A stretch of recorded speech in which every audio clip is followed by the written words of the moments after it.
Businesses that generate value do this. Hi, this is Josh Horn of Horn Valuation. I help owners build value and sell their businesses.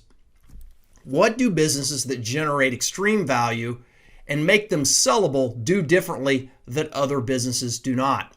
I'm going to walk you through a simple framework on what I've seen fixes this issue. In other words, if you're not generating the value that you want to in your business, what should you do? Where should you start from the foundation and work up to fix this problem? Let's take a look. The first thing, and this is difficult, probably the most difficult problem to solve, is you need to be unique in the eyes of your customer and well positioned.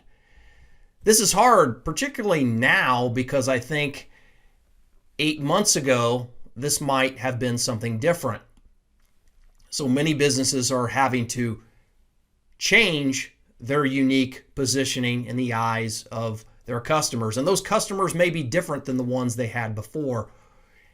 A pivoting, as has often been said lately. It's important to understand, though, I don't want to put this up so high that it seems unreachable, because we're not talking about making iPhones or something that is just one of a kind, so to speak. You need to be unique in the eyes of your customer. And that doesn't always mean just an exclusive product or something that nobody else does. You can be in an industry where there are other competitors, but you need to be unique to them in some form or fashion. Remarkable or worthy of a remark. This is where I would start, at the bottom. If you are struggling, think about this. Think about how your customers perceive you and find that out. Because if you're not unique, it's hard to move to the next step. Here you're going to have pricing power. And the word I use here is discipline.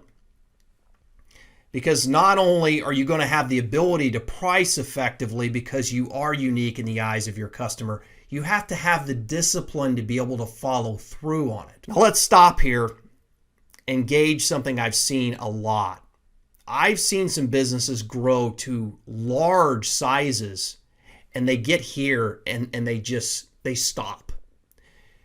And they, unfortunately, because they're no longer unique, guess what happens? They get into bidding wars with their competitors. So they just ping pong back and forth on this, and they never get beyond this. They never grow and they eventually die. So think about the interaction of these two areas. Do you have pricing power now at all? If not, could it be because you're not unique in the eyes of your customer in some way? And that's keeping you from moving up. Now, sometimes the pricing power is purely a self-inflicted wound.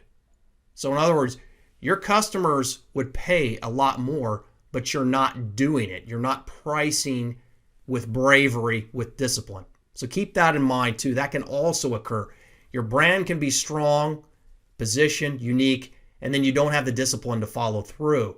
So keep that in mind. That's also a problem I see here. But again, you can just ping pong right here and not get any further if you don't deal with these two issues together. Once you get past this, you're going to have cash flow, which is the fuel to take your business to the next level. All the businesses that I valued in all the different industries, it's really funny because many of them have a unique way of figuring out whether they're generating cash or not.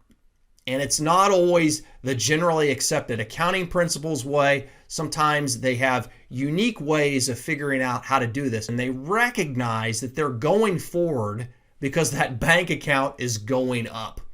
And this is extremely important because if you aim at the wrong target, you're not going to get the right result. And many businesses aim at sales instead of cash flow, and they hit a brick wall here.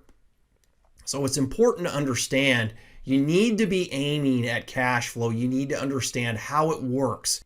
Now, I deal with a lot of businesses that get to this place right here and they can't be sold. They are unique enough. They do have pricing power and they are generating significant cash flow, but they can't be sold. Why is that? Why do they hit their stopping point right here? It's because they don't have the right people, or any people. Maybe they're sole-owned businesses, whatever it is. They don't have the people that they can hand off the daily tasks, things that they do to run the business. They don't have somebody there that they can move that workload off to so that they can actually exit the business. Conversely, what I see when I've worked with those that actually are already to the point where the owner is out of the business, they've reached this point already. This is something I really struggle with myself, and I encourage you to do an exercise that I recently did, which is tough and humbling, but absolutely necessary, and that's actually document what you do from day to day. Start high level and write out the key tasks that you do as an owner and the time spent on each of them. Now, you can go back in later and develop more detailed processes for handing that off. First, just to get some energy, some momentum, and feel like you have a sense of accomplishment, sit down and document an area that you work on and the time spent. Just bullet point it out. Clock out how much time you actually spend on each piece. And think about who you're going to delegate that work to in your business or contractors outside of your business, however you're going to do that. I encourage you to do this because, again, this is a common brick wall that a lot of owners hit when they don't actually have the right people in place to take them to the next level. What's left? The owner time is going to be extremely limited. That is you or the person that you intend to buy out. If you're interested in buying the business, this is what you want to see. As either the seller or the buyer, the day-to-day owner involvement is limited, or to the extent they are involved, they are focused on their unique ability and not wearing 5 or 6 or 7 hats throughout the business. It's much easier to plug one hole than it is half a dozen. What I often see, unfortunately, is the owner is wearing a lot of hats, many of which he or she is not particularly good at.